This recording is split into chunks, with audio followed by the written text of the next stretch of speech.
Je salue tous les bien-aimés frères et sœurs qui sont là. Et tous ceux qui sont en ligne. Il y en a qui n'ont pas pu arriver. Dieu sait pourquoi. Je sais que cette semaine a été un peu éprouvante pour beaucoup. Mais c'est normal quand on est croyant. Les épreuves créent de la patience. La patience, la persévérance. La persévérance, l'espérance. Amen. Et l'espérance ne trompe jamais. Voici, nous sommes arrivés, comme d'habitude, à chaque fin de mois. Il y en a qui sont au fond là-bas, ils sont cachés.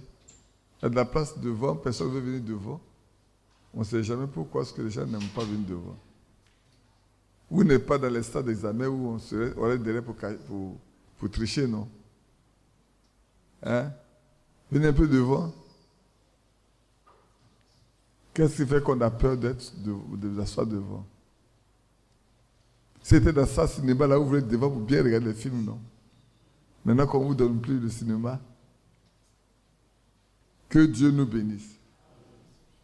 Vous qui êtes en ligne aussi, que Dieu vous bénisse. Je sais qu'il fait tard pour ceux qui sont en France, c'est plus tard encore pour ceux qui sont plus loin.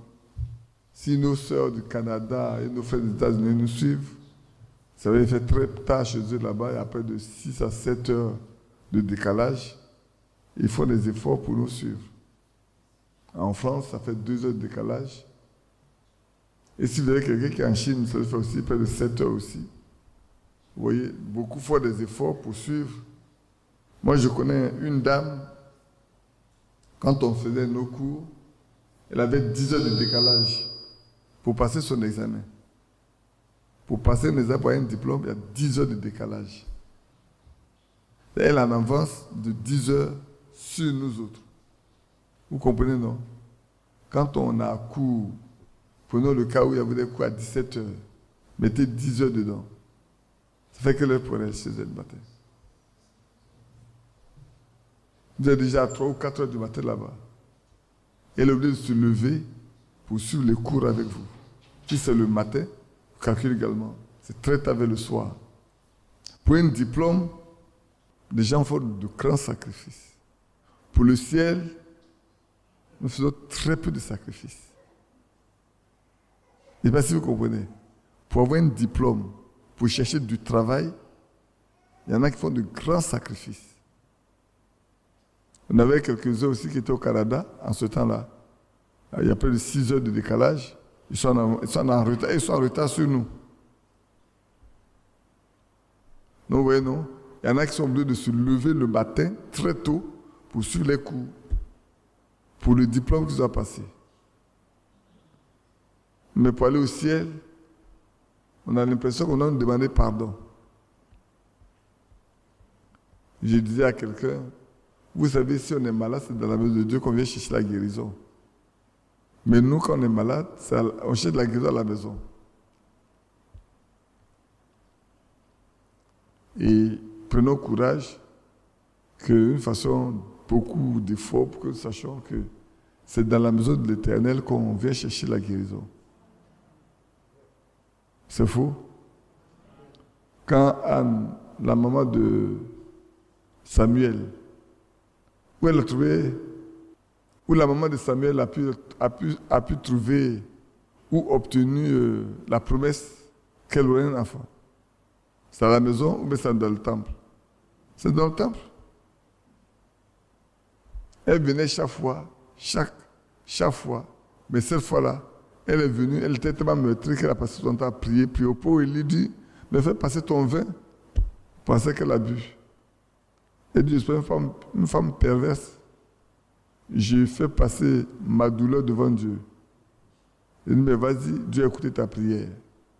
Voilà. Et elle aurait pu dire, bon, cette année-là, je suis tellement fatigué, je suis tellement meurtri que j'ai resté à la maison pour prier. Mais malgré tout, elle est partie au temple. Que Dieu nous aide à prendre nos courage, à aller l'adorer, quel que soit. Si on peut se déplacer un peu, allons-y.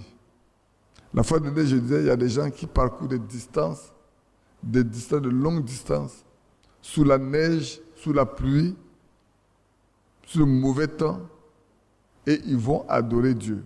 Souvent, c'est pour juste écouter une seule prédication. Juste une seule prédication. Il peut vous quitter depuis le matin, très tôt le matin, pour trouver une place pour s'asseoir. Pour une réunion qui va avoir lieu le soir autour de 20h, depuis le matin, les gens quittent chez eux. Et même souvent, il pleut sur eux. Il y en a qui n'ont pas de place, reste Dieu, il pleut sur eux. Pour juste écouter une prédication qui va avoir lieu le soir. Moi, je me souviens en écoutant une prédication, Frère Branham me dit, il pleuvait tellement qu'il n'a pas pensé que les gens seraient là en train d'attendre. Et quand le chauffeur est venu dire, il est l'heure de partir, il dit, ben, tu me dis qu'il y a des gens actuellement là-bas? Il dit, ils sont remplis, il n'y a même pas de place pour passer. Quand c'est comme ça, tu ne peux qu'être ému de compassion pour les personnes qui viennent pour écouter une seule prédication. Les circonstances naturelles ne les arrêtent pas du tout. L'essentiel, c'est que leurs besoins soient satisfaits. Mais nous, peut-être, on n'a pas beaucoup de besoins. Pour qu'on puisse demander au Seigneur, je vais là-bas, il faut répondre à mon besoin. Fais-moi grâce, alors que je m'en vais, que tu me parles, à moi personnellement. On est tellement habitués, vous savez, on est tellement habitués aux choses de Dieu que les choses de Dieu ne nous disent plus rien du tout. Malheureusement, c'est ça. On est tellement habitués. Mais un jour, ça viendra nous manquer. S'il y a la persécution, les réunions n'auront plus lieu. Alors chacun de nous doit pouvoir se battre, peut-être pour trouver un frère, pour trouver une sœur, dans la cachette pour prier. Je parlais avec une dame de l'église de USO. Quand je lui parlais des martyrs du catacombe, elle n'avait jamais lu, elle ne sait même pas qu'il y a des chrétiens qui ont été livrés, vraiment livrés aux animaux féroces. Il ne sait même pas qu'il y a des femmes qui étaient enceintes, dont on a fendu le ventre pour savoir. Les gens ont parié sur le sexe de l'enfant. Sinon, maintenant, il y a échographie. On peut déjà on peut voir le sexe de l'enfant avant même qu'il ne naisse. Les gens pariaient sur le sexe de l'enfant. Ils prennent les femmes là, elles sont vivantes. On fend le ventre pour sortir l'enfant. Pourquoi? Parce qu'elles sont chrétiennes. Pour essayer de détecter, de voir bien le sexe de l'enfant. Il a laissé perdre son temps jusqu'à ce qu'elle meure. Est-ce que nous serons dignes de nous asseoir à la même table que ces personnes-là? Nous qui adorons Dieu dans le calme, dans la tranquillité, même à peine serons-nous prêts à aller dans la maison de Dieu? Est-ce qu'on sera quand même digne de nous asseoir avec ces personnes-là autour de la même table? Quand vous lisez que Paul a été guillotiné, on a coupé sa tête, et que Pierre s'est laissé crucifier la tête en bas, les pieds en l'air, en déclarant qu'il n'est pas dit d'être crucifié comme Christ. Frères, soyons conscients, vraiment soyons conscients, que le temps est venu où chacun de nous doit pouvoir faire des efforts sur lui-même. Sur lui-même. C'est le moment où chacun de nous doit faire des efforts sur lui-même. Nous venons les fins de mois pour reprendre la Sainte Seine et annoncer chaque fois la mort du Seigneur. C'est pour ça qu'on vient. On vient pour passer le temps, pour prier un peu. Peut-être un jour même viendra, on va passer plus de temps à prier qu'à lire. On va faire une vraie réunion, une vraie veillée de prière, où on reste le temps à prier, à prier, à prier. Savez-vous que pour que les gens parlent de la Pentecôte dans les années 1906, c'est parce que les gens avaient soif de voir Dieu agir au milieu d'eux.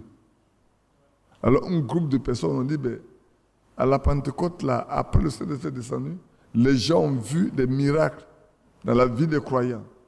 Ces choses ne se font pas au milieu d'eux. Est-ce le même Dieu qui sait, oui ou non? Ils étaient tellement préoccupés, ils sont mis à prier chaque fois. Peut-être, le jour où le Saint-Esprit est descendu,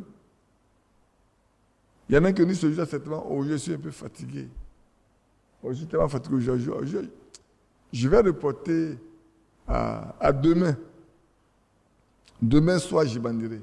Ce soir, je suis trop fatigué. Je vais me reposer un peu. Et c'est ce soir-là où ils ont voulu se reposer que ceux qui étaient présents ont été baptisés du Saint-Esprit. Le matin, je me rends compte. Je m'imagine le matin, tu te lèves, tu arrives là. On dit, il y a beaucoup de choses qui sont passées dans votre milieu là. On dit quoi? On dit, mais les frères ont été baptisés du Saint-Esprit. Tu arrives, tes frères sont très contents. Toi, tu deviens un peu bizarre au milieu d'eux. Mais parce que tu as manqué un jour, tu ne dois pas persévérer comme les autres. Tu ne dois pas persévérer comme les autres. Tu devais persévérer comme les autres. Tu aurais été aussi béni comme les autres aujourd'hui. Maintenant, tu attends une autre occasion pour que Dieu se souvienne de toi. Et là, quand tu as dit à la main, maintenant, là, c'est dans les pleurs, les larmes. Tu dis, Seigneur, ce que je cherchais depuis là, où j'étais absent, seulement c'est venu. Mais je dis, soyez persévérants. On va persévérer. Et comme on n'a pas persévéré, ça nous a échappé. Maintenant, on va persévérer pour que Dieu nous visite.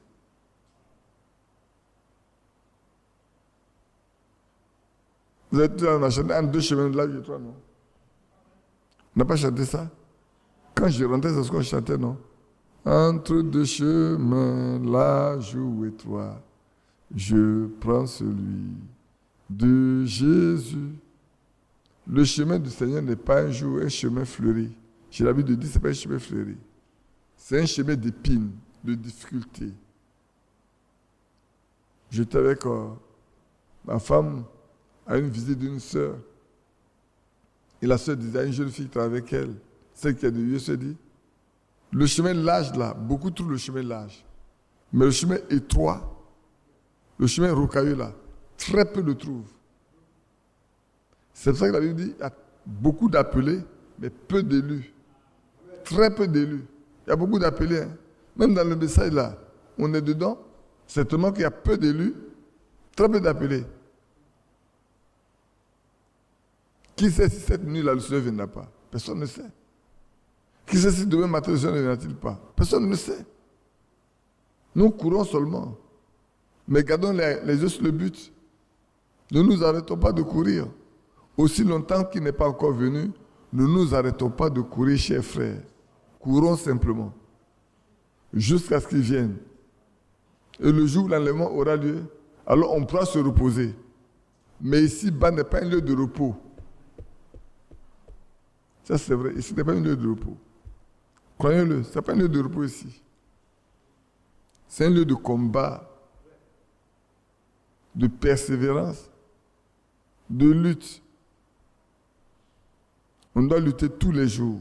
On doit se battre tous les jours. On doit combattre tous les jours. Parce que l'ennemi ne dort pas, il ne se fatigue pas. Nous aussi n'avons pas besoin de nous fatiguer. Que Dieu nous bénisse. On peut se lever ensemble pour prier. Yapi, ta montre là-bas n'est pas à l'heure. Hein. Il manque déjà 1 heure moins là.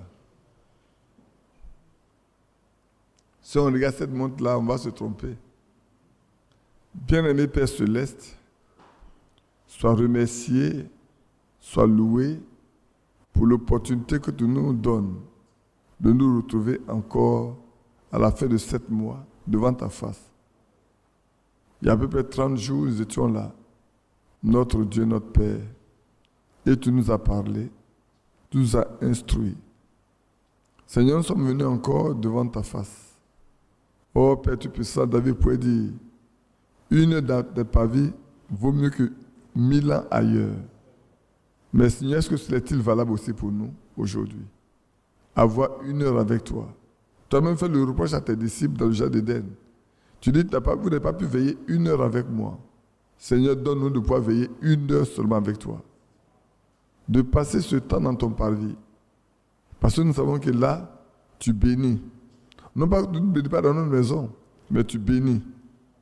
Parce que il est écrit dans le psaume 133 que là où tes enfants sont réunis, là tu envoies la vie, tu envoies la paix, la vie pour l'éternité. Seigneur, ce matin encore, ou ce soir, envoie la vie pour l'éternité. Envoie la grande bénédiction sur nous. Nous soupirons après ton avènement. Nous soupirons après la manifestation de ton esprit. Nous soupirons à ce que Père Tout-Puissant, tous deviennent des fils et des filles après lesquels la nature soupire.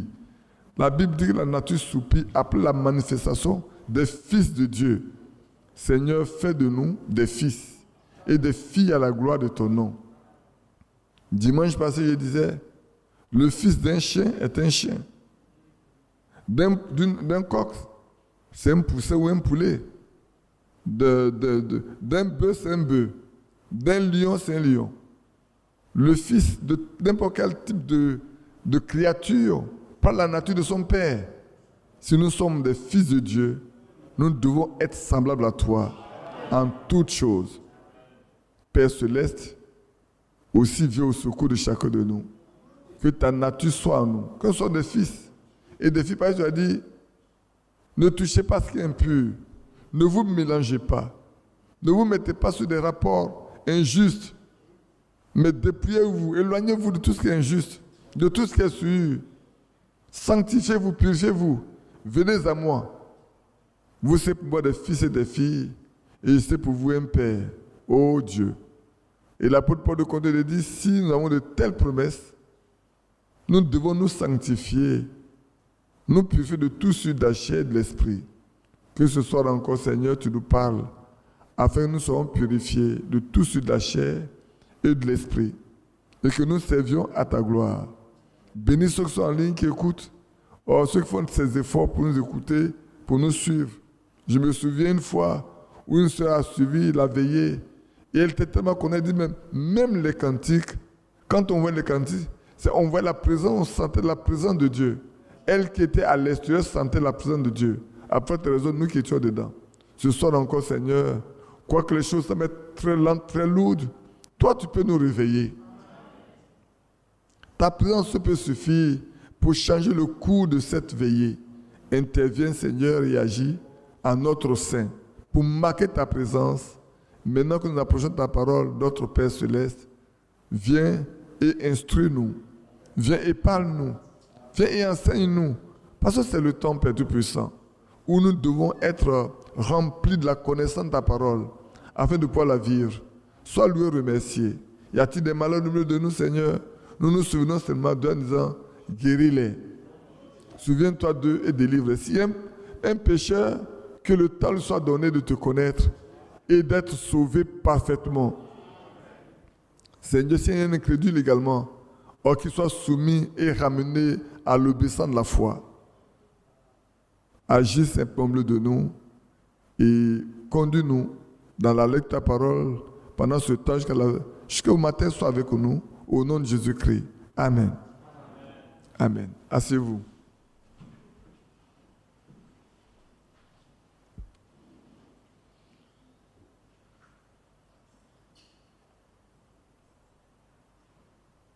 Qui est content d'être là?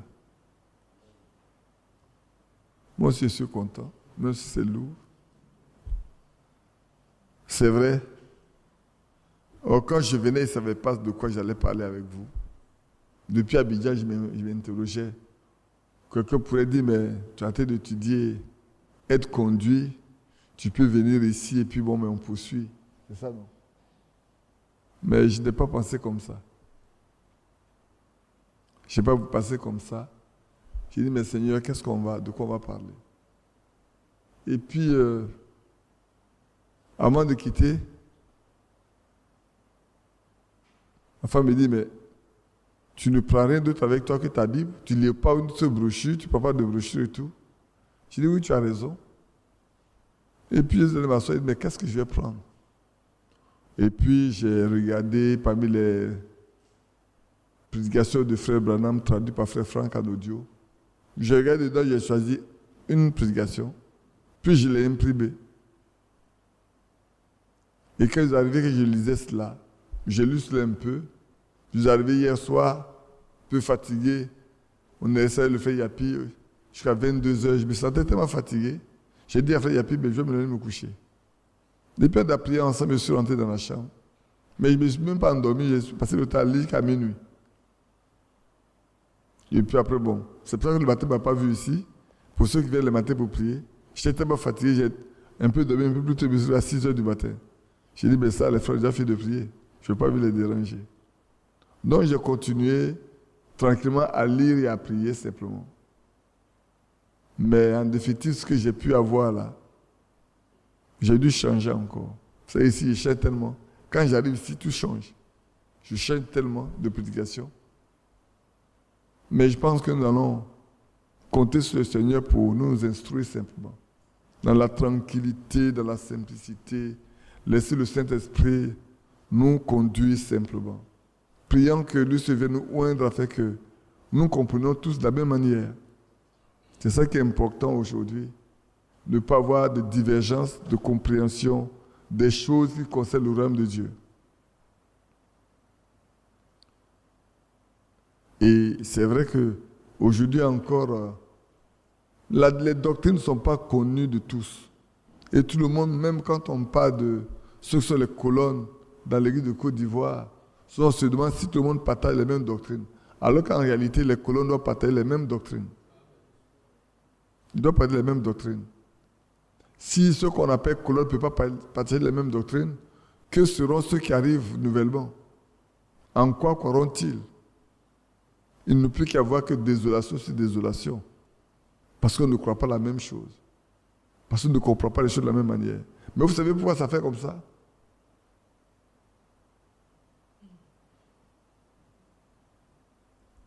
C'est pourquoi ça fait comme ça? Ça fait comme ça quand les gens n'ont pas le même esprit.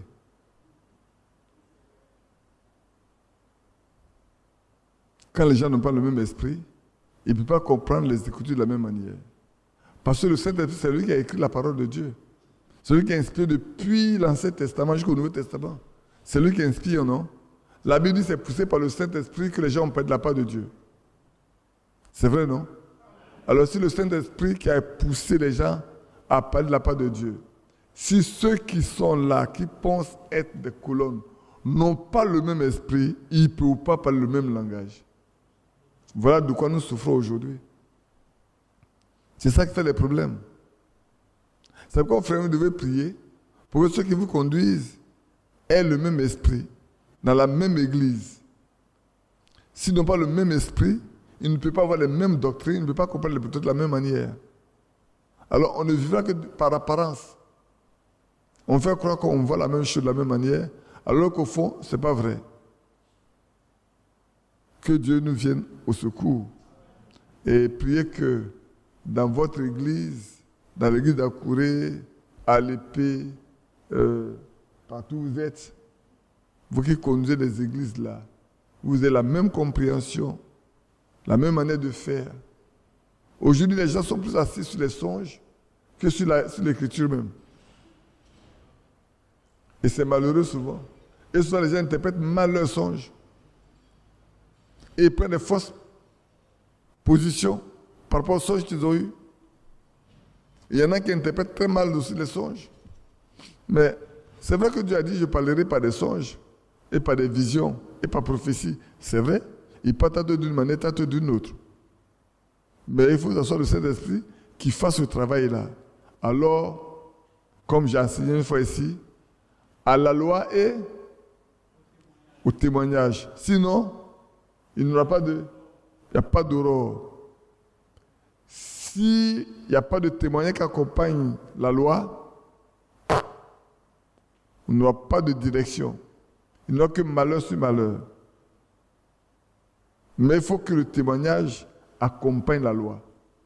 Et c'est pour ça que dans la Bible, dans le Nouveau Testament, le Seigneur était avec ceux qu'il a envoyés et lui-même confirmait ce qu'il disait, par des signes, par des prodiges, par des miracles et par des guérisons. Pour que l'on se rende compte que ce n'est pas des hommes, mais c'est les gens qui sont envoyés par Dieu. Et Dieu est avec eux. Frère, le temps n'est pas venu pour rester sur la parole de Dieu, avec le verbe. L'apôtre Paul dit que son enseignement n'est pas fondé seulement sur la sagesse du langage, mais sur la démonstration de la puissance du Saint-Esprit. Amen. Quand le Saint-Esprit est là, lui-même parlant, il est tenu d'apporter la preuve que ce qui est dit vient de lui. Là où le Saint-Esprit n'est pas là, alors vous allez voir que c'est des commentaires sur commentaires, des commentaires sur commentaires. On cherche à convaincre à tout prix. Mais quand on voit ça, c'est qu'on veut faire passer ses propres idées, ses propres pensées, sa propre compréhension. Mais on n'en a pas besoin. On me racontait une fois, il y a une de nos sœurs qui ne comprend même pas français. Mais elle écoute les prédications. Et puis quand on finit de prêcher, il dit, j'ai compris.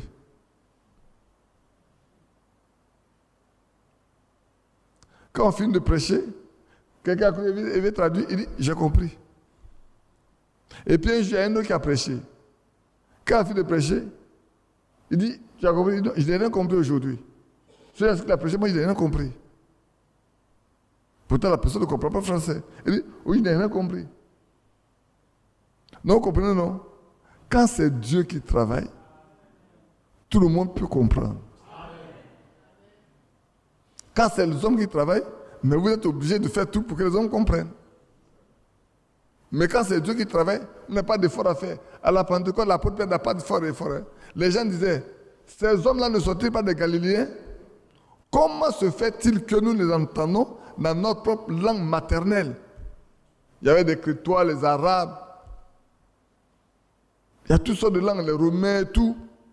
Mais chacun les entend dans sa propre langue maternelle. Et c'est ce qu'il y avait à cette sœur-là. Elle ne comprend pas le français.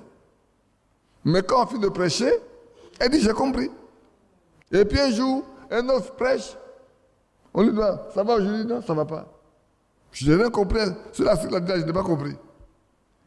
Elle parle dans sa langue maternelle, elle dit, ce que l'autre a dit là, je n'ai pas compris aujourd'hui. Je n'ai pas compris. Celui qui parle habituellement là, quand il parle, je comprends. Mais cette fois-ci, je n'ai pas compris. Prions pour... Frère, il est bon de prier pour les prédicateurs. Priez pour que Dieu conduise les prédicateurs que nous sommes. Votre vie éternelle en dépend. Ou vous êtes nourri par le Saint-Esprit, ou vous êtes nourri par les hommes. Si vous voulez être bien nourri, vous devez être nourri par le Saint-Esprit. Et c'est important. Et pour cela, vous devez prier jusqu'à ce que ce soit l'Esprit de Dieu qui parle. Et quand c'est l'Esprit de Dieu qui a parlé, regardez bien les prédications que vous écoutez. Quand vous écoutez les prédications de Frère Branham, peut-être vous ne savez pas, tu écoutes aujourd'hui, après quand tu reprends, c'est comme si tu ne l'as jamais écouté. Quand tu lis aujourd'hui, après quand tu reprends, c'est comme si tu n'as jamais lu. Et ça devient toujours nouveau pour nous. Parce que ce que Dieu a voulu que nous comprenions là, c'est peut-être pour nous. Il a préparé ça pour nous. C'est pour ça que j'aime bien cette prédication qu'on a d'écouter, être conduit. Vous savez, c'est l'avant-dernière prédication qu'il a portée avant de rentrer dans la gloire. Être conduit. Écoutez, on a encore beaucoup de choses à lire dedans.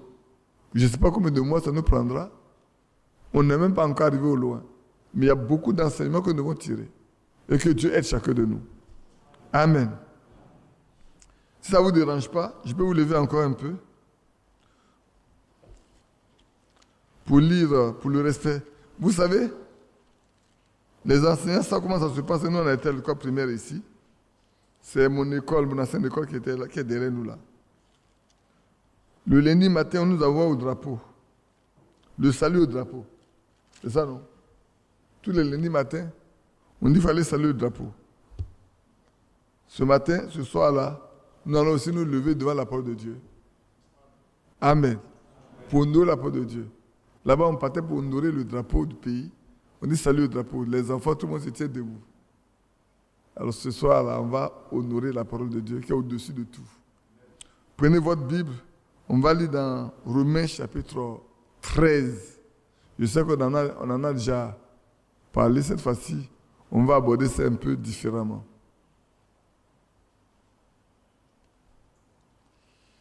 Je vais lire le verset 10 au verset 14 simplement. Et puis on va tirer le sujet « Être revêtu ». L'amour ne fait point de mal au prochain. L'amour est donc l'accomplissement de la loi.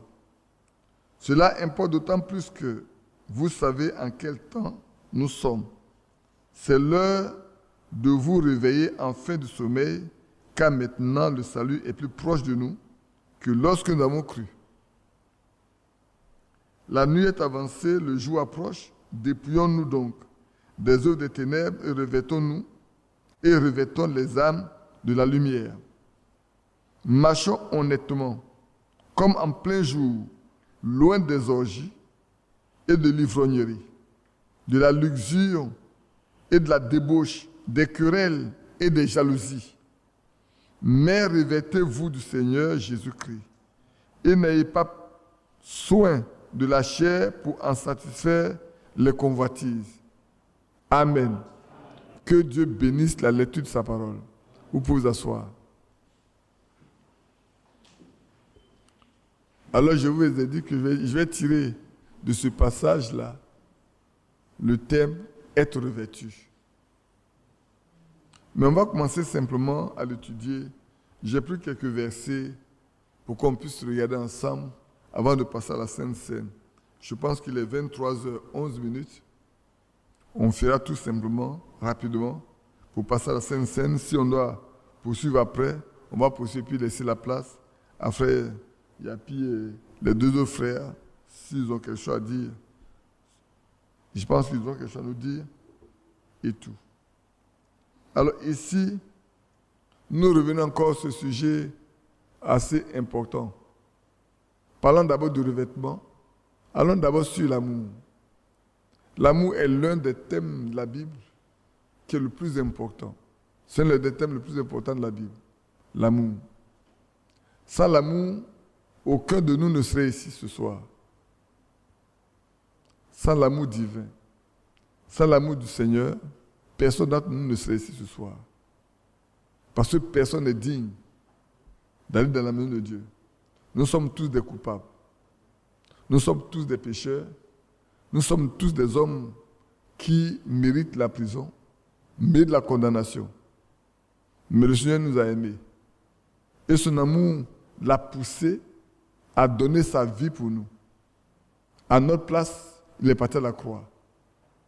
Pour que nous soyons, nous aujourd'hui, libres de pouvoir adorer Dieu.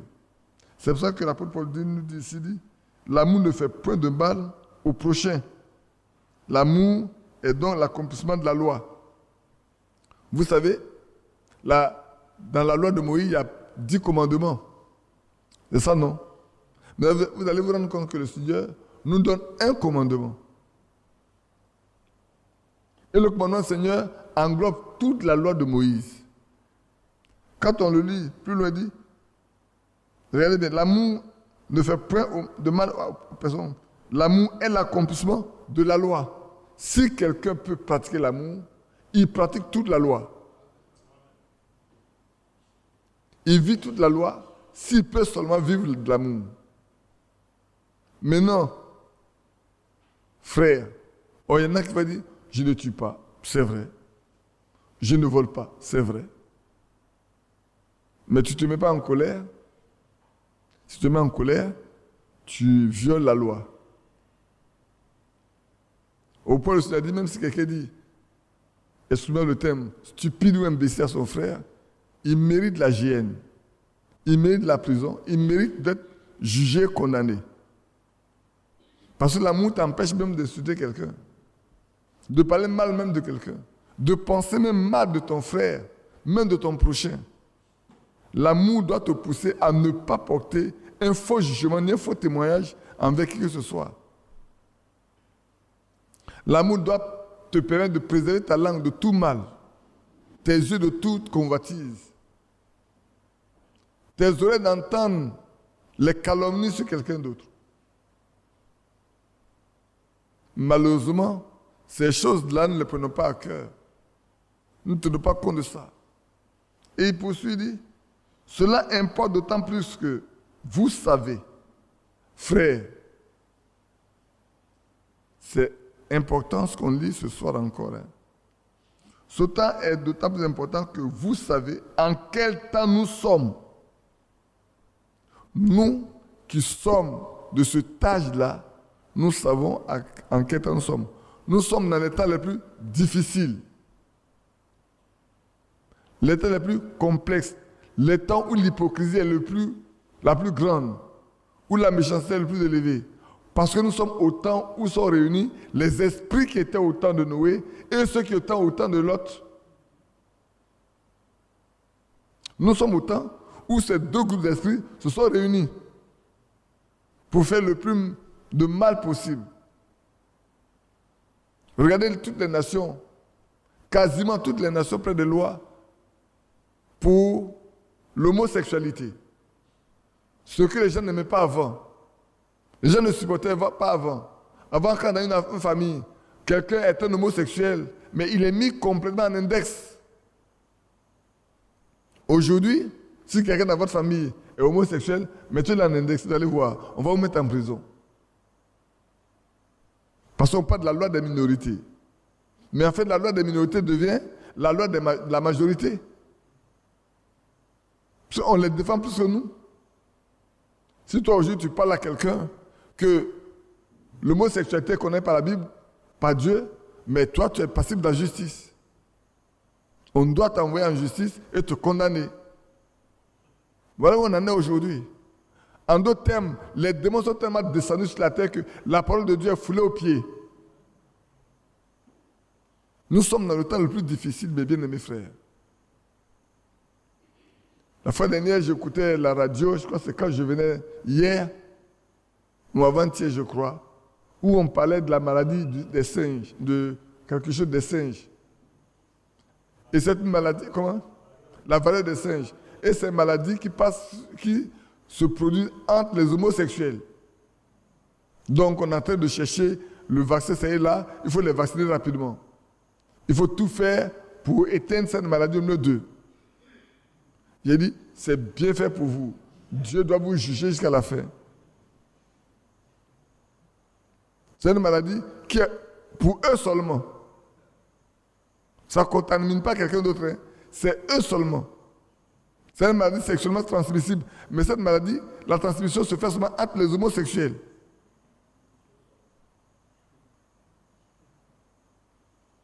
Et aujourd'hui, on s'est rendu compte que le problème de vaccin est devenu un moyen de... Comment on appelle ça? On utilise ça comme une guerre entre les nations. Donc, tu ne peux pas dévoiler le volume de vaccins que tu as, de peur que tu ne puisses pas t'en procurer encore.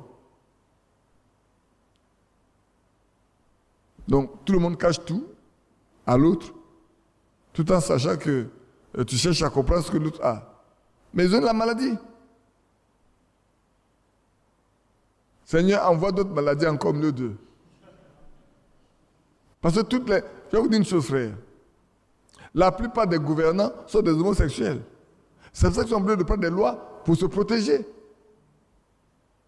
Ce n'est pas pour les petits qui sont quelque part là, non, c'est pas pour... C'est eux-mêmes. La plupart des gouvernants dans tous les pays sont des homosexuels. Il peut y avoir des femmes de sexe différent, mais au fond, leur vrai mari ou leur vraie femme, c'est un homme, de même sexe qu'eux. Parce qu'on leur fait croire que ça donne la puissance, ceci donne ceci. C'est pour ça qu'ils violent les petits-enfants. Il faut la pédophilie. Mais ils sont en train d'aller très loin aujourd'hui. Si la personne ne s'est pas plainte, on considère qu'il a consenti. Donc on ne peut pas condamner la personne qui a fait ça. Il faut que l'autre démontre qu'il n'a pas accepté. Quand on a donné l'argent à un enfant, on lui a donné des bonbons, il ne sait rien du tout. Est-ce il peut prouver quoi que ce soit. C'est quand il va grandir qu'il va se dire non. Mais c'est déjà trop tard. Voilà l'époque dans laquelle nous sommes. Nous sommes dans une époque très, très, très méchante. Mais il doit y avoir une différence, frère, entre cela et nous. Qu'on ne nous veuille pas, notre nature doit prouver qu'il y a un Dieu quelque part qui vit en nous. Que nous ne sommes pas des singes. Un fils de singe, c'est un singe. Mais un fils de Dieu, c'est un petit Dieu. Comme le fils d'un roi, c'est un roi. Même quand il naît seulement là, c'est un roi. Il est un roi en herbe. Il va grandir, moi, devant lui, c'est un prince. Et puis après, il attend que la royauté lui soit donnée. Il attend que le roi meure et qu'on cède le trône, on lui cède le trône. C'est pas vrai? Mais nous également, frères, un jour, de fils d'homme que nous étions, Dieu a décidé, par Jésus-Christ, de nous adopter pour que nous soyons ses fils. Dès lors que nous sommes des fils de Dieu, regardez, peut-être j'en parlerai la prochaine fois, regardez comment Adam a été créé. Adam a été créé fils de Dieu. C'est faux, c'est vrai? Il a été créé à l'image de Dieu, à la ressemblance de Dieu. Il est créé à l'image de Dieu. Dans Romains 8, 29, on dit, on nous a destiné à être semblables à l'image de Christ. C'est pas vrai? Lui, Adam, dès la création, il était à l'image et à la ressemblance de Dieu. Il ressemblait à Dieu en toutes choses. Jusqu'à ce que le péché vienne le déchoir de tous ses droits. Jusqu'à ce que le péché vienne à la vilir, à l'empêcher d'être un dominateur, un roi, un prince. Parce qu'il est le fils du roi. Ainsi, frère, si nous sommes aujourd'hui des fils de Dieu, nous devons manifester la nature du fils de Dieu. J'en parlerai plus longuement, peut-être demain soir, Dieu voulant. Je vais revenir là-dessus. Parce que dimanche passé, j'en ai parlé. Il y en a qui n'ont pas compris. Ils ont dit, mais est-ce qu'il en a parlé? Quelqu'un a dit oui. Et vous avez rendre le témoignage. Ma femme est là. J'en ai parlé dimanche avant le résultat des bacs. Quand j'étais encore en France, où il passait le bac, on a l'un de ses neveux, notre petit, qui fait le bac C. Et puis, je crois que c'est le mardi qu'on avait appelé. Et puis, sa maman a demandé, il doit passer son bac, il doit faire l'épreuve de mathématiques aujourd'hui. Et est-ce qu'on peut prier pour lui? On a juste demandé au Seigneur de permettre à l'enfant de ne pas se fonder sur sa propre intelligence. Ne pas mettre sa confiance dans sa propre intelligence. Ne pas se reposer sur sa sagesse, mais de tout laisser au Seigneur. Afin que ceux qui comprennent, ceux qui ne comprennent pas, que tout cela soit pour le Seigneur. Je vais vous dire une chose.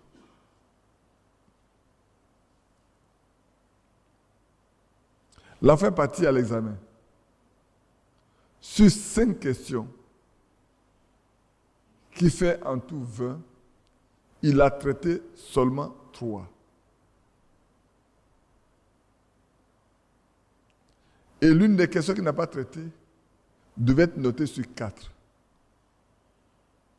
Il est rentré à la maison tellement découragé parce qu'il passe un bac C. Tu as 5 questions, tu ne traites que 3. Qu'est-ce que c'est la note que tu vas avoir? On ne nous a pas dit la 4e, la 5e question, on ne nous a pas donné la note. Je ne me trompe pas, non? C'est ça, non? Mais parmi les 2 questions qu'il n'a pas traitées, l'une est notée sur 4. Vous savez combien il a eu en mathématiques? Il a eu combien? Vous pensez qu'il peut avoir combien? 16. Non? Puisqu'il y a 2 questions qu'il n'a pas traitées. Et parmi les 2 questions, l'une est notée sur 4. L'autre, on ne sait pas combien. Ça peut être noté sur 3, ça peut être noté sur 2. Si j'exagère que c'est noté sur 2, ça fait 6. Globalement, il a eu 17. Il a eu 17. Il a eu 17 sur 20. Alors, qui a fait les 2 exercices pour lui? Mais c'est Dieu. Dieu a fait les 2 autres exercices pour lui. 17 sur 20. Parce que même si je dis bête, que sur 20 là, il y a une matière qui fait 4, une autre qui fait 4 là, il a fait que 16. Le maximum qu'on peut penser, en pensant que l'autre là, il a été noté 0, c'est 0, lui là, la 5e question, son point c'est 0. L'autre fait 4. Donc ça fait, il ne peut pas avoir plus que 16. Maintenant, si l'autre a noté sur 2 et que l'autre a noté sur 4, ça fait 6. Enlève les 6, ça fait, le maximum c'est 14. Mais il a eu 17 sur 20. Et quand sa maman partit, écoutez bien, quand sa maman partit, dit, Seigneur, Dimanche, ton serviteur a dit que nous sommes des dieux. Nous sommes des fils de Dieu, nous sommes des dieux. Et ce que tu as fait, nous allons pouvoir faire la même chose. Je vais. Tu as dit que tu ne mettras pas la tête à la queue, tu nous mettras la tête. Que nous partions soit à la tête. Son fils a eu 16 sur 20. Mention très bien. Frère, le temps est venu de marcher avec Dieu. Je vous demande pardon. Marchons comme des fils de Dieu. Pour que vous sachiez que le Dieu que nous servons là, si nous le prenons au mot, permettez-moi de m'arrêter. Demain soir là, je vais encore parler de ça. Hein. Ou on est fils de Dieu, ou on n'est pas fils de Dieu. Quand on est fils de Dieu, c'est que Dieu a déversé en nous tout ce qui est en lui. Mais ce n'est pas la plénitude, mais nous avons une grande partie de lui. Et toutes les promesses qu'il a faites sont pour nous. Frères, ne vivons pas en dessous de notre potentialité. C'est ce matin que je parlais à un frère, c'est ça, non? Il n'est pas là ce soir. J'ai dit, frère, on aime trop regarder à de l'argent. Prions. La prière, quelqu'un m'a envoyé me dit, le plus grand guérisseur, c'est Dieu. Et il dit, le plus grand médicament, c'est la prière. Moi, j'ai dit non. Le plus grand guérisseur, c'est Dieu. Le plus grand médicament, c'est la parole de Dieu. Le moyen de l'obtenir, c'est la prière. Parce que Dieu dit, j'envoie ma parole pour vous guérir. Donc la prière n'est pas le médicament. Le médicament, c'est la parole qui nous guérit. Mais le guérisseur, c'est Dieu. Le moyen pour obtenir ça, Dieu nous a donné, c'est la prière. Ça veut dire, priez sans cesse. Priez sans relâche. Faites connaître à Dieu vos besoins. Pas de prières, pas d'explications, avec des actions de grâce. Voilà le moyen que Dieu nous a donné. Mais le médicament, c'est la parole de Dieu. Dans le désert, frère, dites-moi qui était le médecin qui était avec eux. Je ne vous demande pas de ne pas aller à l'hôpital. Hein. Moi, je vais à l'hôpital.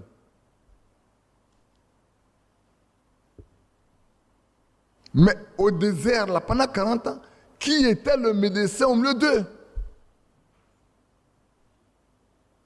Il n'y avait pas de vénati. Il n'y avait pas de, comment on appelle ça? De séromati venimeux. Il n'y en avait pas. Mais il y avait un séromati venimeux.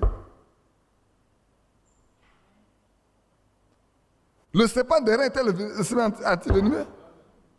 Le serpent d'airain était le venin anti-venimeux. Quand on applique ça, le venin, ça s'arrête. La morsure disparaît. La mort fuit. Oui, frère. Il a envoyé la parole pour guérir. Frère, si nous sommes au 3e exode, ce qui s'est passé au premier exode doit se produire au milieu de nous. Au sens propre comme au sens figuré. Je ne sais pas s'il me fait bien comprendre. Hein.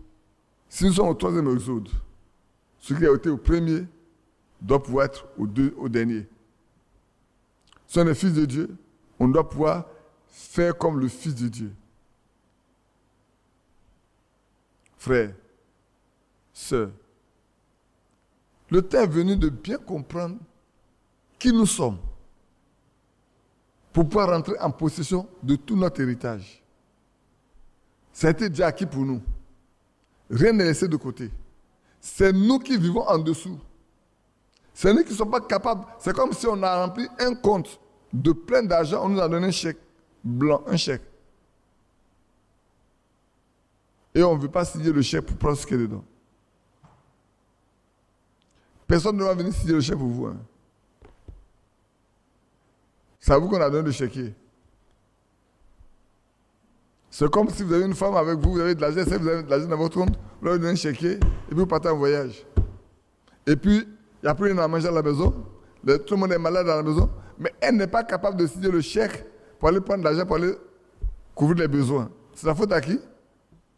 La faute au mari? Non, c'est la faute à la femme. C'est la faute à elle. Elle ne veut pas signer le chèque pour aller prendre l'argent pour. C'est comme quelqu'un qui a l'argent, il est malade, il ne donne pas son argent. Il y a quelqu'un qui était malade, on m'a dit une fois. Il est parti à l'hôpital là. Il avait quelque chose sur lui et il y avait de l'argent dedans. On cherche de l'argent pour acheter les médicaments, il ne donne pas l'argent, il n'y a pas l'argent. Mais quand il est mort, pour l'amener à la morgue, on a trouvé quelque chose sur lui. Quand on a déballé ça là, c'est des billets de 10 000, 10 000, 10 000, plein d'argent. Mais pourtant, il dit qu'il n'y a pas d'argent pour le soigner. Il est mort pour laisser l'argent là. Vous voulez mourir comme ça? Frère, est-ce que nous voulons mourir comme ça? Je ne veux pas dire vous, nous voulons mourir comme ça. Ça serait malheureux, hein? Qu'on ait tout à profusion, à portée de main, et qu'on ne soit pas capable de lever notre main pour prendre ça. Revenons à notre test.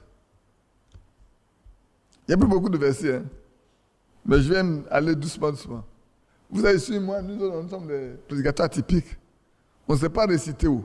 Donc, je ne fais pas de gros... Ouais, c'est un petit bout de papier comme ça, comment on peut prêcher? Est-ce que je dois à quelqu'un qui ne peut même pas prêcher avec? Alors, regardons bien. L'amour ne fait point de mal. Ce n'est pas, hein? Point. De mal à son prochain. Au prochain. L'amour est le complément de la loi. Cela importe d'autant plus que vous savez en quel temps nous sommes. C'est l'heure de nous réveiller en fin du sommeil, car maintenant, le salut est plus proche de nous que quand nous avons cru. Nous autres, on est venus, ça fait plus de 40 ans. Quand on venait là, on a pensé l'enlèvement va avoir lieu dans la même année. Ah oui, je vous dis la vérité.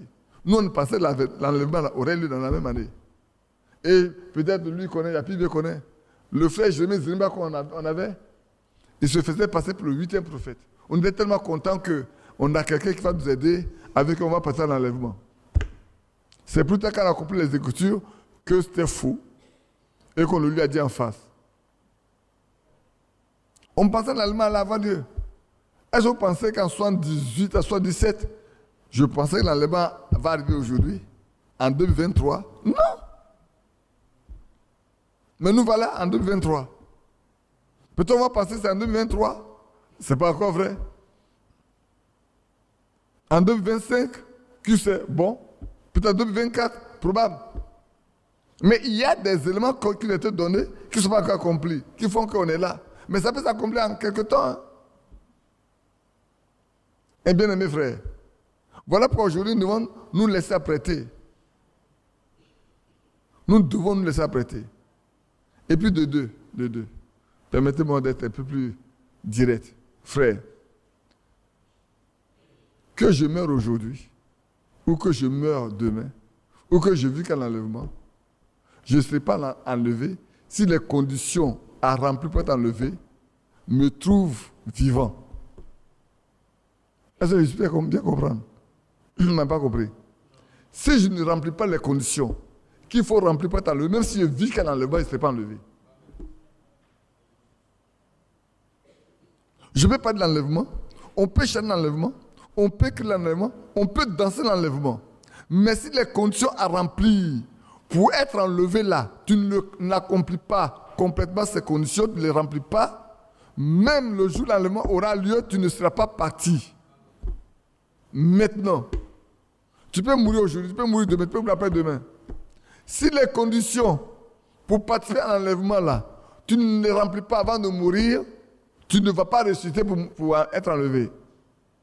La chose la plus importante, frères et sœurs, c'est de remplir les conditions de l'enlèvement. De sorte que si tu meurs aujourd'hui, demain ou après-demain, ou quand tu vis au jour de l'enlèvement, il n'y a pas de problème. Parce que les conditions sont déjà remplies. Quand tu remplis les conditions aujourd'hui, et demain jusqu'au jour de l'enlèvement, hein? Ah, tout le monde n'a pas compris. Si en toi, les conditions pour partir à l'enlèvement sont en toi, frère, rien ne pourra t'empêcher. Donc, mourant aujourd'hui, ou mourant au jour de l'enlèvement, ou vivant un enlèvement, tu fais partie de ceux qui vont t'enlever. Alors nous, on pensait que l'enlèvement va avoir lieu. Au point, on a dit, mais attends, la chose la plus importante là, ce n'est pas avoir de diplôme. Ce n'est pas du travail. C'est de remplir les conditions. Et comme on sait, l'une des conditions, c'est le Saint-Esprit, on abandonne les études pour aller chercher le Saint-Esprit de la bouche pendant un mois. Je ne dis pas de faire comme nous. Hein. Je ne dis pas de faire comme les pays. Il n'y a même plus de forêt. Maintenant même. Tout est devenu jachère partout. C'est faux. On n'a plus de grandes forêts comme avant. Ceux qui achètent les billes, comment on les appelle même? Les exploitants forestiers ont tout enlevé. Ils ont dévasté toutes nos forêts. Ils ont emporté tous les pauvres bois qui restent maintenant. Même tu n'es pas là, on passe par derrière, on va couper tes bois. Quand tu arrives dans ton champ, on a déjà coupé, on a tout transporté. On n'a plus de forêt. Mais Dieu est vivant. Partout, on peut servir Dieu. C'est pour ça qu'on a ce lieu-là. Pour que les gens viennent, pourquoi on vienne se cacher ici pour jeûner et prier. Malheureusement, on ne vient pas. Les gens disent qu'on a fait ici pour ressembler à Krefeld. Oui. Il y en a qui sont tellement charnels. Ils vont tout de façon charnelle. On veut ressembler à Krefeld. Ils font tout pendant. Nous, on n'a pas à ressembler à Krefeld. On n'a pas à ressembler à Krefeld. Krefeld est particulier. Krefeld à part. C'est tout. Avant, on partait à Kanyanzé, à Ndouci. Vous voyez les vacances là, non? C'est ça, non? Avant que nous venions travailler pour nos parents, on partait passer la semaine de convention à Kanyanzé, à Ndouci. Tous les frères de Côte d'Ivoire, on n'était pas nombreux, hein? On n'était pas très nombreux. On partait là pour passer le temps, pour écouter la parole de Dieu, pour prier. Pendant une semaine. Et puis après, on repartait chez soi. Quand la période de Noël arrive, on se retrouvait à Kanyanzé. Encore la convention. Les frères et les sœurs. Pour prier, pour écouter la parole de Dieu. Pâques arrive, on repart encore à nouveau. Ou bien c'est à Dabou, ou c'est à Kanyanzé, ou c'est ailleurs. Un temps, on a fait ça à la zone d'Azopé. Les frères sont arrivés, on est partis tous là-bas. Mais aujourd'hui, il y a combien de conventions d'envergure nationale encore aujourd'hui? Il y en a? Non, chacun fait son petit groupe dans son église. On invite telle personne qu'on veut, on invite telle personne qu'on veut. C'est pour ça qu'on a voulu que cela le soit. Pourquoi on se retrouve comme avant? Malheureusement, ce lieu, ça va être maudit. Alors quand on part d'Akouré, hop, c'est Chebadi, on n'y va pas. J'ai posé la question à quelqu'un, c'est mon village, c'est vrai, mais je ne suis pas le responsable de l'église d'Aki Akouré. Bref, le plus important, frère, vous qui venez ici, que Dieu vous bénisse. C'est pour ça que, frère, vous ne devez pas manquer à cet événement qui est le plus glorieux. Le salut est plus proche de nous maintenant que quand nous avons cru. As-tu cru il y a 10 ans? Sache que plus tu avances, plus tu t'approches du jour de l'enlèvement. Est-ce que je me fais comprendre? Plus on avance, plus les événements montrent que nous nous approchons du jour de l'enlèvement. Plus on avance, plus on vieillit, plus la mort nous approche de nos pieds. Et les deux événements courent ensemble. Hier, tu avais 10 ans. Aujourd'hui, tu as 20 ans. Et puis peut-être hier, tu avais 20 ans, aujourd'hui, tu as 30 ans. Hier, peut-être tu avais 30 ans, aujourd'hui, tu as 40 ans. Ou tu as 25 ans, et puis demain, tu auras 45 ans. Aussi longtemps que le Seigneur n'est pas venu, la mort se rattrape. Mais la chose la plus importante, frère, sache que plus tu avances, plus le salut est plus proche de toi que quand tu as cru. Pour certains, plus ils avancent, plus le salut se retire loin d'eux. Parce qu'ils disent, oh, cette histoire, ça fait longtemps qu'on nous en parle. On ne voit rien du tout. Et puis on devient froid, on devient tiède, on devient négligent. On ne prie plus comme avant. Je vais vous dire une chose qui va vous peut-être surprendre. Quand vous étiez venus là, oh, vous ne dormez pas la nuit, vous priez à tout moment. C'est vrai ou c'est faux? Dites-moi si je me trompe. Si je ne me trompe pas, levez vos mains. Si je ne me trompe pas, levez vos mains. Si je me trompe, baissez vos mains. Si je ne me trompe pas, levez vos mains. Maintenant là, comparez vos heures de prière par rapport au début. Est-ce que vous priez de la même manière comme avant? Il y a une certaine lassitude qui s'introduit, qui s'installe. Au début, j'étais zélé, parlant de Dieu partout. Parce qu'il y a quelque chose de bouillant, de nouveau, vous avez trouvé. C'est ça, non? Frère, vous devez être plus bouillant que vous n'avez été avant. C'est maintenant que vous êtes plus bouillant que vous n'avez été avant. Avant, là, c'était l'enthousiasme. C'est juste l'enthousiasme. Maintenant que vous savez exactement de quoi il est question, c'est maintenant que vous devez persévérer plus qu'avant. C'est maintenant, hein, frère. Maintenant, vous avez mûri. Vous savez faire la différence entre ce qui est nouveau et ce qui est ancien. Vous pouvez même comprendre mieux ce qu'on vous enseigne par rapport à avant. C'est faux? Mais c'est maintenant que ça doit vous pousser à aller davantage de l'avant. À servir mieux le Seigneur. À vous consacrer davantage. Notre vie, nos foyers, nos maisons doivent être plus consacrés qu'avant. Je poursuis un peu. Je vous prends un peu de temps ce soir. La nuit avancée, le jour approche. Dépouillons-nous donc des œuvres des ténèbres. Parlant de l'amour, peut-être on va lire quelques versets encore de l'amour avant de parler du revêtement. On va lire dans Jean 13. Tout à l'heure, je vous ai dit que Moïse a donné plusieurs commandements, mais avec le Seigneur, on a un grand commandement qui est le plus grand. Prenons Jean 13, 34-35. Peut-être que j'ai resté un peu plus dessus, un peu plus longtemps. Je vous donne un commandement nouveau. Jean 13, 34-35. C'est le Seigneur qui parle. Il dit à ses disciples, je vous donne un commandement nouveau. Aimez-vous les uns les autres, comme je vous ai aimé. Vous aussi, aimez-vous les uns les autres. Frère, voilà le commandement du Seigneur. Avant, on ne disait pas aime ton prochain comme toi-même, hein, seulement. Œil pour œil, dent pour dent. Mais aujourd'hui, il a dit, ton ennemi, donne-lui à boire, donne-lui à manger, prie pour lui, bénis-le. Ne rends pas mal pour mal. Et elle leur dit, aimez-vous les uns les autres. C'est un commandement nouveau, frère. Bien-aimés frères, nous qui nous disons croyants, chrétiens de la dernière heure, nous devons nous aimer les uns les autres. Évitons de nous critiquer, de nous calomnier, de nous plaindre des uns des autres. Si je n'ai rien de bon à dire d'un frère, que je me taise. Je n'ai rien de bon à dire d'une soeur, que je me taise.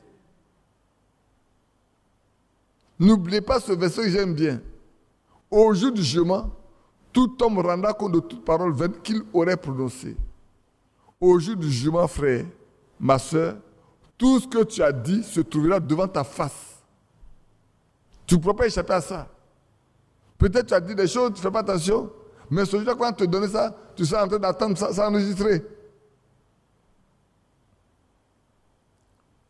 Au juste que nous devons être, nous devons être des hommes en qui Dieu habite.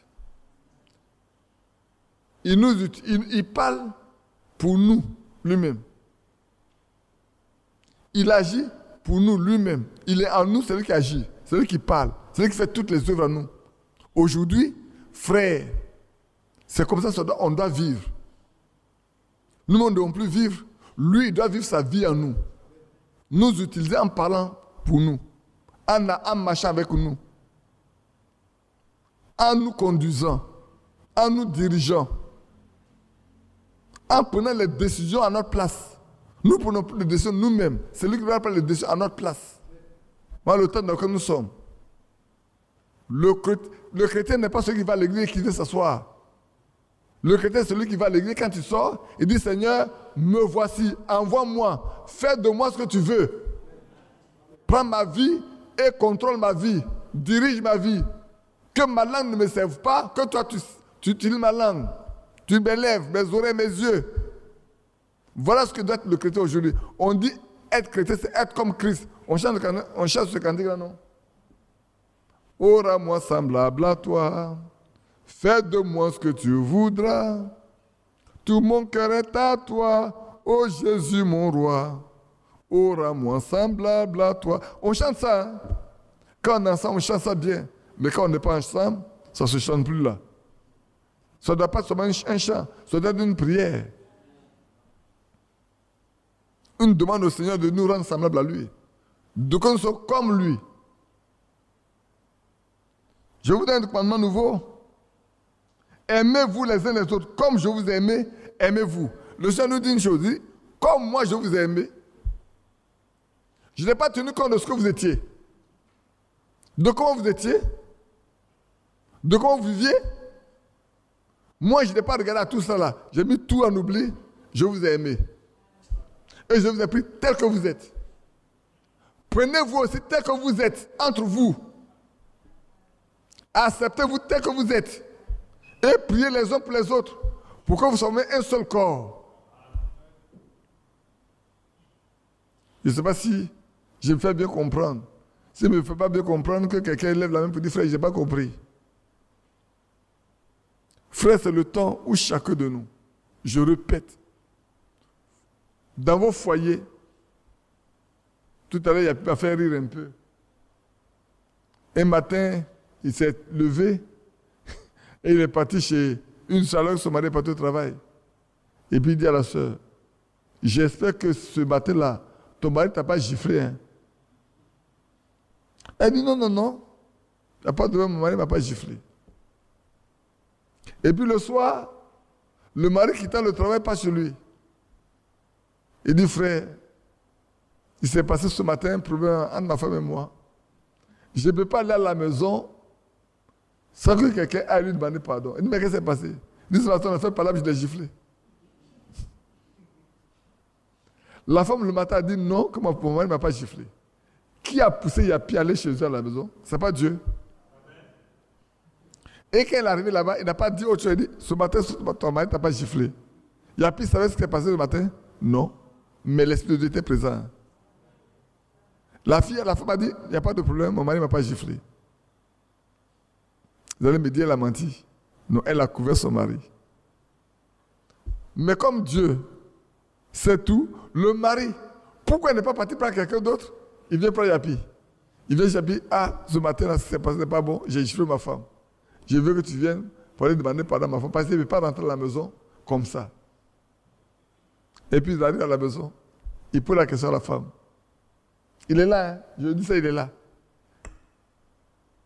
Quand il est venu ce matin-là, qu'est-ce que la question t'a posée? Je ne t'ai pas posé la question, ton mari t'a pas giflé, il ne peut pas répondre. Il pose la question, il ne répond pas. Il dit, mais ton mari m'a dit de venir te demander pardon parce que tu as giflé le matin. Alors il dit au frère, toi tu n'es pas bon. Hein? Tu vois, ta femme te couvre. Ta femme, elle t'aime qu'elle te couvre. Mais toi, tu fais ce qui n'est pas bon. Tu la frappes. Frère, pourquoi elle l'a frappé? Parce que son cœur n'est pas converti. Il n'y a rien qui retient son cœur, il n'y a rien qui retient sa main. Un fils de Dieu, là, sa main fait bénir. Donc, peut-être, est-ce qu'il faut que je vous lise ça? Je vais vous le lire. Donne-moi un peu de patience, je vais vous dire une chose. Je ne sais pas, je n'ai pas retenu la date, le paragraphe, je n'ai rien retenu. Mais je vais vous lire, je vais trouver ça. Si vous m'accordez quelques temps, je vais vous le trouver, je vais vous le trouver tout de suite. Ah, il n'y a rien, X, voilà. Écoutez bien, vous qui giflez vos femmes là, qui vous frappez vos femmes, vous riez. Riez bien. Je ne sais pas si avec votre bouche vous riez, avec votre nez vous riez. Riez bien. C'est la prédication, le Messie, prêchée le 17 janvier 61 par Frère Branham.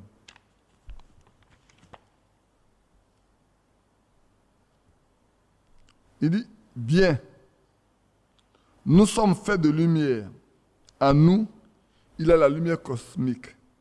Or, cette lumière cosmique est une lumière qui leur permet de prendre les radios avec les rayons X. Ce rayon X ne vient pas de la source du rayon X. Il vient de notre corps, de notre propre lumière. Et alors, si cette lumière cosmique, disons, pouvait être amenée à ne plus être la lumière cosmique, mais une lumière éternelle, Dieu peut habiter souverainement en nous pour penser à notre place, pour marcher à notre place, pour parler à notre place. Alors, ce n'est plus l'homme, mais c'est Dieu dans l'homme. Maintenant, il dit ceci. Bien, il est la lumière, la vie éternelle, c'est la lumière de Dieu qui demeure dans l'homme. Et s'il se soumet à l'esprit, plus ce qui est de l'homme pécheur disparaît, plus il ressemble à Dieu. Qui a compris? Qui n'a pas compris? Qui n'a pas compris? Levez vos mains, moi je ne vois pas. Il dit, plus ce qui est en l'homme pécheur là, si cela peut disparaître, alors Dieu va habiter dans l'homme. Donc je reprends. Dieu peut habiter souverainement en nous pour penser à notre place, marcher à notre place, parler à notre place. Ce n'est plus l'homme, c'est Dieu dans l'homme. Maintenant, la vie éternelle, la lumière de Dieu qui demeure dans l'homme. Et s'il se soumet à l'esprit, si l'homme se soumet à l'esprit, aussi longtemps autant que l'homme peut se soumettre à l'esprit, s'il le fait, plus ce qui est de l'homme pécheur disparaît, plus il ressemble à Dieu. On est d'accord? On n'est pas encore arrivé à la main, maintenant on va arriver à la main. Il n'y a pas longtemps ici, il faut passer un rayon X. Au rayon X, un homme en train de prier pour un malade. Maintenant, écoutez bien. Qui dort? Qui ne dort pas? Il y a un là, il lève pas la main. Derrière toi, là, qui est là-bas? Oui. Ah, mais pourquoi tu ne lèves pas ta main? Tu es fatigué? Ah, d'accord. Donc, on a fait passer un homme au rayon X et cette personne priait pour un malade. Et on a découvert qu'un rayon de lumière venait de l'un de ces hommes. Donc, il y a plusieurs personnes qui étaient en train de prier pour un malade. Mais parmi eux, il y a un rayon de lumière sortait de lui. Je vais le relire. On a découvert qu'un rayon de lumière venait de l'un de ces hommes. C'est quelque chose, hein? Je ne sais pas si vous comprenez. Qui comprend ce que ça veut dire? Qui a compris vraiment ce que ça veut dire? Il faut m'expliquer. Oui? Oui, frère. Tu as levé ta main, non? Il faut expliquer ça à tout le monde. Maintenant, si tu n'as pas pu expliquer, je vais expliquer ce que moi j'ai compris. Il faut le donner. Qui d'autre veut parler avant lui? Ah. Plus personne ne veut parler.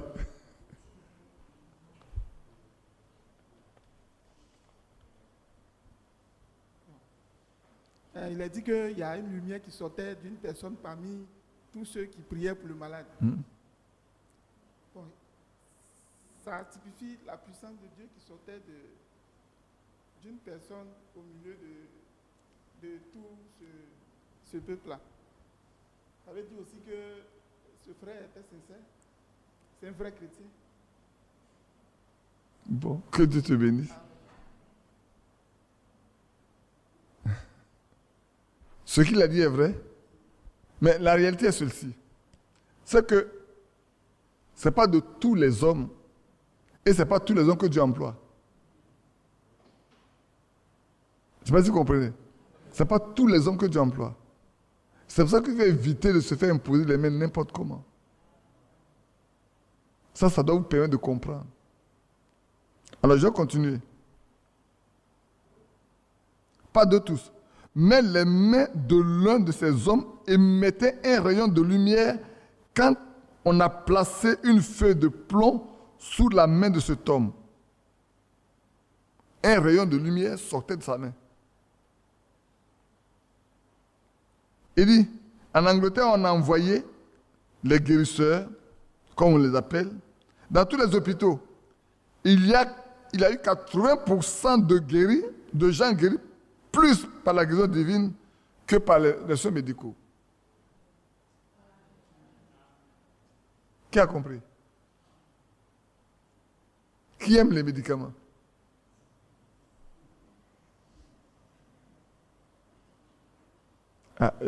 Personne ne lève la main là. Frère, voilà ce à quoi nous sommes confrontés. On a un potentiel que Dieu a donné gratuitement. On aime aller dépasser l'argent des hôpitaux. Que Dieu nous aide. 80% des personnes sont guéries par la guérison divine plus que par les médicaments. Donc, parmi tous ceux qui ont donné les médicaments là, ceux pour qui on a prié là, il y a 80% qui sont guéris. Et ceux à qui on donne les médicaments là, après ils sont tous morts. Ils ne sont pas guéris. Les médicaments ne guérissent pas. Ils vous soulagent simplement. La guérison est une création de Dieu. Mais ce n'est pas encore fini.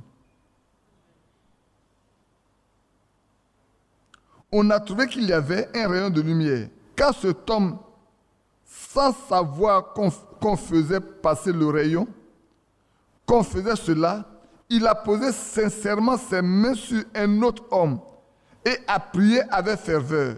On a découvert qu'une lumière venait de ses mains. Dieu savait pourquoi il parlait quand il a dit « Imposez les mains aux malades et ils seront guéris ». Donc Dieu sait pourquoi il demande qu'on impose les mains aux malades. Il sait que ceux qui sont à lui, qui ont en eux la lumière qui est en lui, je me fais comprendre? Dieu sait que ceux qui sont en lui là, la lumière qui était en lui. Prenons Jean chapitre 1.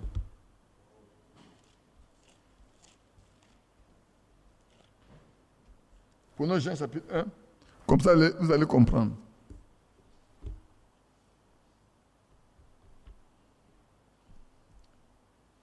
Toutes choses ont été faites. Non, elle était bonne. Je veux dire, toutes choses étaient faites par elle et rien de ce qui a été fait n'a été fait sans elle. Elle était la vie et la vie était la lumière des hommes. La lumière, lui, dans les ténèbres et les ténèbres ne l'ont pas reconnu. Il lui est un homme envoyé de Dieu. Son nom était Jean. Il vint pour servir de témoignage, pour rendre témoignage à la lumière. Qui est la lumière? Jésus-Christ. Afin que tous croient en lui, par lui. Il n'était pas, Jean n'était pas la lumière, mais il parut rendre témoignage à la lumière. Donc frère, notre Seigneur Jésus est la lumière. Lui, n'a-t-il pas dit la lumière du monde? Et dans Matthieu, ça dit que notre lumière brille. Dans Matthieu 5, il a dit que votre lumière brille. Donc, frère, ici, on nous demande simplement que le véritable enfant de Dieu, la lumière qui est Jésus-Christ, s'il vit en lui, quand le Seigneur lui dit impose les mains aux malades, la puissance qui est en lui se déverse sur l'autre. C'est pour ça que quand on prie pour la personne, lui impose les mains, la personne guérit. Souvent même tu dis à quelqu'un qui est là-bas, frère, est-ce qu'il y a un croyant au milieu de vous? Il dit oui. Demandez d'imposer les mains aux malades, à la personne. On va prier pour lui. Et vous le faites, la personne guérit. Ça, c'est des choses qu'on peut, on peut écrire un livre dessus aujourd'hui. Hein. Moi, je peux dire, on n'en fait pas de publicité, mais on peut écrire un livre. On peut écrire un livre en donnant le nom des personnes et de quelle maladie ils souffrent et ils sont guéris. Dieu le fait.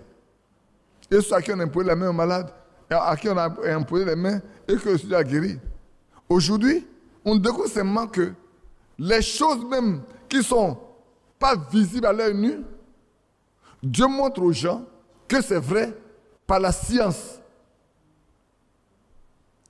C'est pour ça que, frère, vos mains ne doivent pas être souillées. Préservez vos mains afin qu'elles servent pour Dieu. Préservez votre corps afin qu'il serve pour Dieu. Que la nature de Dieu soit en vous. Donc, laissons ça de côté. On va revenir tout de suite. J'ai encore d'autres versets, mais je pense que cela vous suffit pour savoir que, frère, nous sommes faits de lumière de Jésus si nous sommes en lui. Sa lumière vit en nous.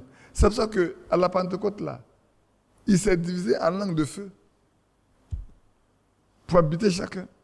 De sorte que même l'apôtre Pierre, son nom simplement guérit les malades. Même l'apôtre Paul, on prend un mouchoir,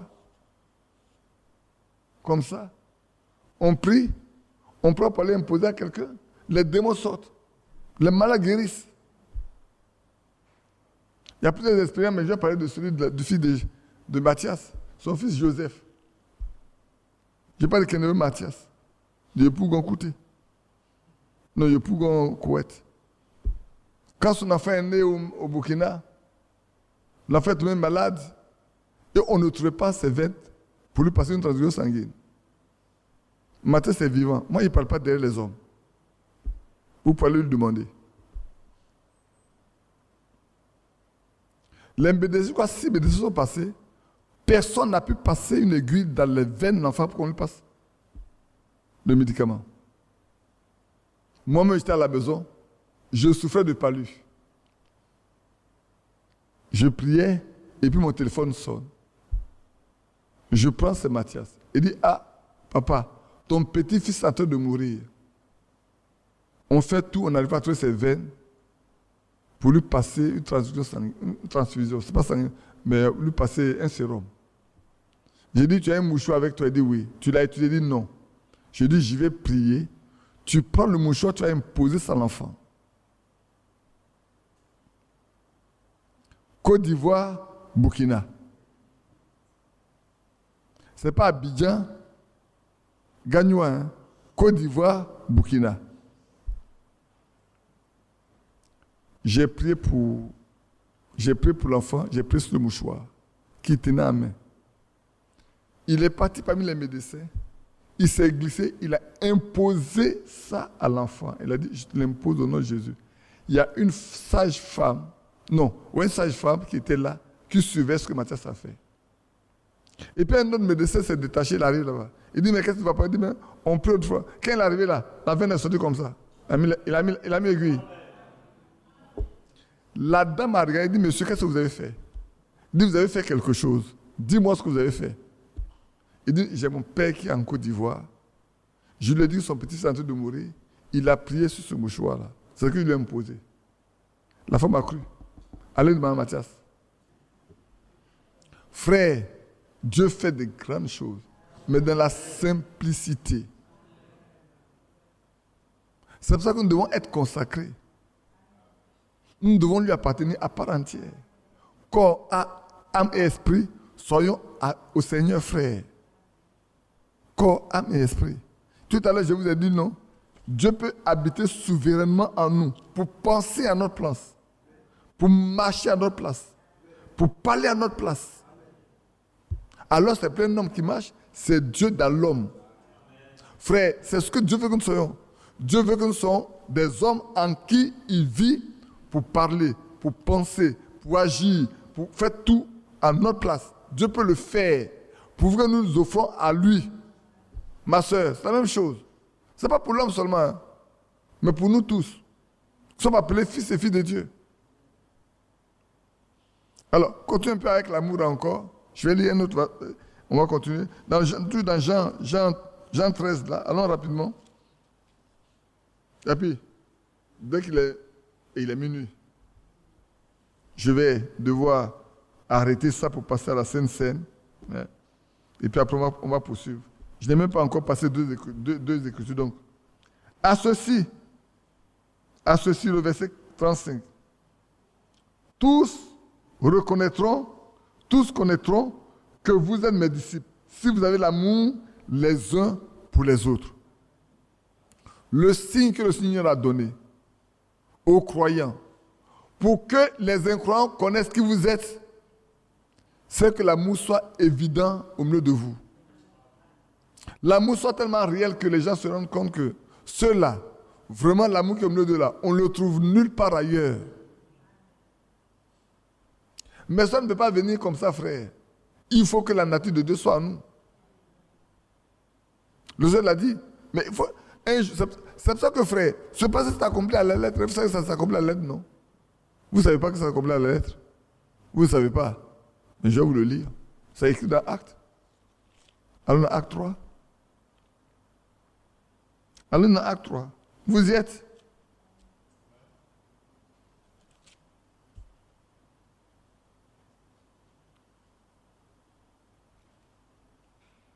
Et c'est Acte 3, Acte 4. Attends, laisse-moi voir bien.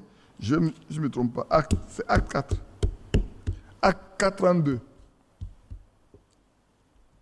Acte chapitre 4, verset 32. La multitude de ceux qui avaient cru n'était qu'un cœur et qu'une âme. Je peux m'arrêter là. Le grand nombre qui a cru, peut-être ils étaient 3000. N'est-ce pas? Ils sont passés à 5000 dans Acte 4. Au verset 4 de Acte 4, ils sont passés à 5000. La Bible dit 5000 personnes réunies n'étaient qu'un cœur, une âme. 5000. Dites-moi en Côte d'Ivoire, quelle est l'église qui a au moins 5000 membres, elle seule? Même si on nous réunit tous en Côte d'Ivoire, je ne suis pas certain, on va atteindre 5000. Même si on réunit toutes les églises de Côte d'Ivoire, on rassemble tout le monde, on nous dénombre, je ne suis pas certain qu'on va dépasser 5000. Ou même on va atteindre 5000. Mais là, 5000 hommes, 5000 personnes étaient un cœur et une âme. Aujourd'hui, on est 5, on est 6, on est 10, on est 20, on se fait la guerre. On se fait la guerre. On ne s'aime pas. On fait honte au monde. L'écriture ne s'accomplit pas au milieu de nous. La parole ne s'accomplit pas au milieu de nous. Frère, moi, ici vous êtes nombreux. Voilà, on a voyagé ensemble, on est parti quelque part. Mais on pourrait compter ceux qui étaient là, n'est-ce pas? Est-ce que c'est faux? Mais sachez, frère, quand vous voyez souvent ce qui se passe à l'intérieur de ce groupe-là, qui n'atteint même pas 40 personnes, mais c'est désolant par moment. On se dit chrétien, on est 40 ou on est 20. Je suis parti à Atlanta, il y avait 27 personnes. Mais on n'est pas capable de s'inviter à manger.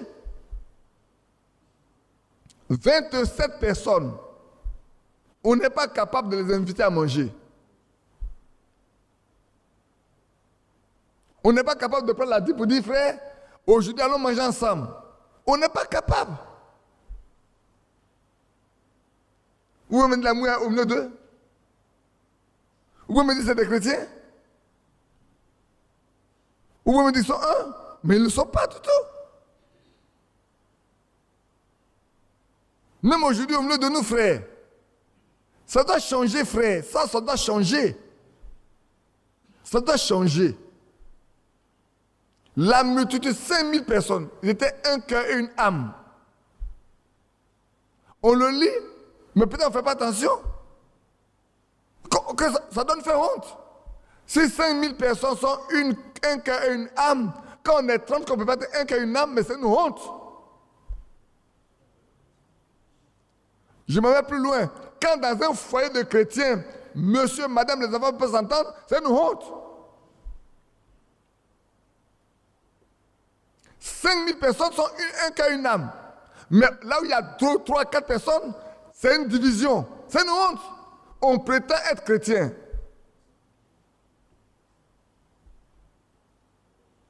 On prétend être chrétien. Monsieur Guérois, madame, madame Guérois, monsieur. On ne parle pas amour, on ne parle pas par amour. On parle par conviction. Monsieur parle par conviction, madame parle par conviction. On n'a jamais parti à l'école que l'école nous domine. On a tellement appris à parler que c'est le langage des livres, de la psychologie ou de la science qui nous domine. Mais oublions ça, frère. 5000 personnes peuvent être un cœur, une âme. Qu'on ait honte de voir que dans nos foyers de 2, de 3, 4 personnes, on ne peut pas s'entendre. Où sommes-nous, frères? Pour nous dire que nous sommes des chrétiens, Sommes-nous capables de nous asseoir à table avec ces personnes-là? Serons-nous capables? C'est une honte pour l'évangile en cette fin de temps. C'est une grande honte. Des soeurs ne peuvent pas s'entendre, des frères peuvent s'entendre.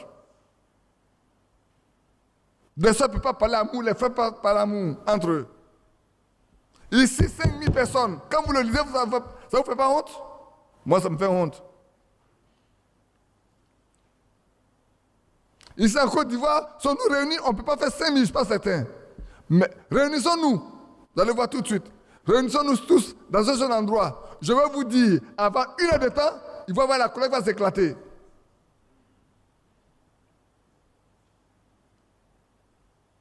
Et prétendons-nous être chrétiens comme cela? Mais nous nous mentons nous-mêmes. Nous nous trompons nous-mêmes.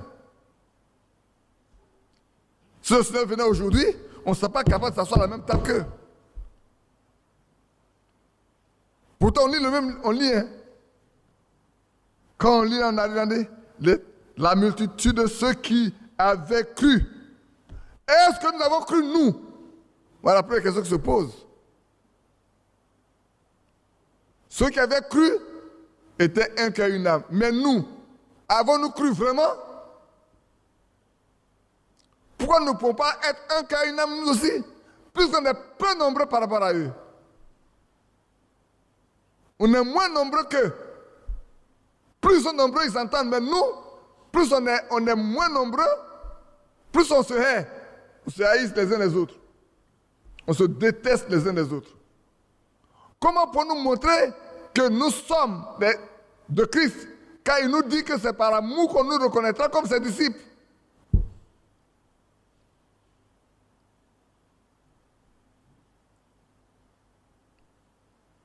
Et cependant, chaque jour, quand l'occasion de donner, on prend la Sainte Seine. Comme ce soir, on va en prendre. Comme tout à l'heure, on va en prendre. Je vais m'arrêter là pour vous dire, frère. Examinons-nous nous-mêmes.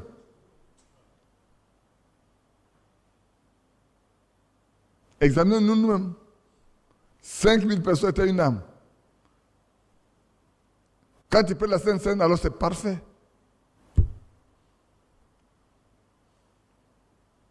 Mais nous, on n'est pas là. Si je regarde, peut-être on atteint quoi? 40, 50 personnes maximum. Mais donnons-nous 3 mois. On va dire, tel frère, telle soeur ne se parle pas. Et puis c'est faux. Oh, telle soeur ne se parle pas. Qu'est-ce qui s'est passé à cause de manioc? Mais on le voit qu'il y a les conventions. On dit aux soeurs, mettez-vous ensemble pour faire le manioc, vous faire attiquer, c'est valable. Votre attiquer, on ne va plus manger, on va chez notre attiquer nous-mêmes, chez des autres personnes. Attiquer des palabres, on ne va plus manger. Hein, Yapi? Convention arrive. Hein? Si on leur demande de faire attiquer, viens faire palabres, tu ne prépares l'attiquer, vous dites, gardez votre attiquer des palabres là. Nous, on n'en mange pas. Si on mange l'attiquer des palabres, on va faire palabres nous. Hein? Ça fait rire. Ça vous fait rire, non? Mais moi, ça me fait honte. Ça me fait honte. Frère, qui servons-nous? Servons-nous les hommes ou servons-nous Dieu? Ce que je fais là, c'est pour les hommes, mais je le fais pour Dieu. Aussi longtemps que je sais que je le fais pour Dieu, je ne regarde pas ma soeur. Ma soeur ne me regarde pas. Sœur, faisons ça pour le Seigneur. Mais quand je pense que c'est pour... Qu'est-ce qui nous empêche de nous mettre ensemble pour faire les choses, pour que le monde se rende compte que nous sommes tellement unis qu'on ne peut même pas faire passer une lame rasoir entre nous? Dites-le moi. 5000, on peut faire passer une lame rasoir entre eux. 5000, on ne peut pas. Nous, à 10, on peut même faire passer une machine grosse comme ça, ça peut passer. Même à 10. Ce bâtiment peut passer entre nous. S'il peut se déplacer, il peut passer entre nous. Parce que nous sommes discordants. Je vous ai dit, je parle de ce sujet-là un peu plus différemment comme habituellement. Hein. C'est pas vrai? L'amour, là. Oui, je parle plus différemment que habituellement. Le temps est venu, frère, sœur, le temps est venu que chacun de nous examine son cœur précisément. Sinon, l'enlèvement là, chantons l'enlèvement, dansons l'enlèvement. Qu'est-ce qu'on chante là? On a un cantique qu'on chante là pour l'enlèvement. Enlevez, enlevez, en un clin de nous serons tous enlevés. Levez-vous à danser. Un beau jour, le monde sera confondu. On fait oh, oh, oh. On ne cherchera pas tout disparaître. Oh, oh, oh. Nous parlons de l'enlèvement. Quand nous, on ne s'entend pas, quand nous, on ne s'aime pas, chantons l'enlèvement. Vous ne serez pas enlevés. Chantez. Que Dieu nous bénisse. On va poursuivre. On va passer à la Sainte Seine. On va prier. Père Céleste, nous allons passer à la Sainte Seine. Oh Dieu, c'est un grand reproche. Je sais que c'est dur pour chacun de nous de savoir que, Père, nous ne sommes pas capables de vivre les Écritures. Tout à l'heure, on a lu que souverainement, tu peux, toi, prendre position en nous, pour marcher en nous, pour parler à notre place, pour agir à notre place, pour nous conduire dans tout. Seigneur, ce n'est plus un homme qui marche, mais c'est Dieu dans l'homme. Et quand Dieu marche dans 3, dans 4, dans 5, dans 6, dans 7 personnes, dans 1000 personnes, c'est le même Dieu qui parle, qui marche dans un seul homme. C'est comme un seul homme qui marche. Malheureusement, ce n'est pas le cas encore aujourd'hui. Viens au secours de chacun de nous. Et alors que nous allons nous approcher de ta table, Père, pardonne-nous. Pardonne-nous tous ces manquements. Et apprends-nous à te craindre. Oh Dieu, apprends-nous à te craindre, afin que nous puissions nous approcher de ta table indignement. Tu as dit ceux qui le font, Père Tout-Puissant, ils prennent un jugement contre eux-mêmes. Viens au secours de chacun de nous. Et redresse-nous, afin que nous puissions marcher vaillamment au son de l'évangile. Père Tout-Puissant, la trompette qui sonne, nous puissions nous regarder, nous examiner et laisser tomber tout ce qui est humain, tout ce qui est mondain. Père, et fais de nous des fils remplis de ton esprit, au nom de Jésus-Christ. Amen. Amen.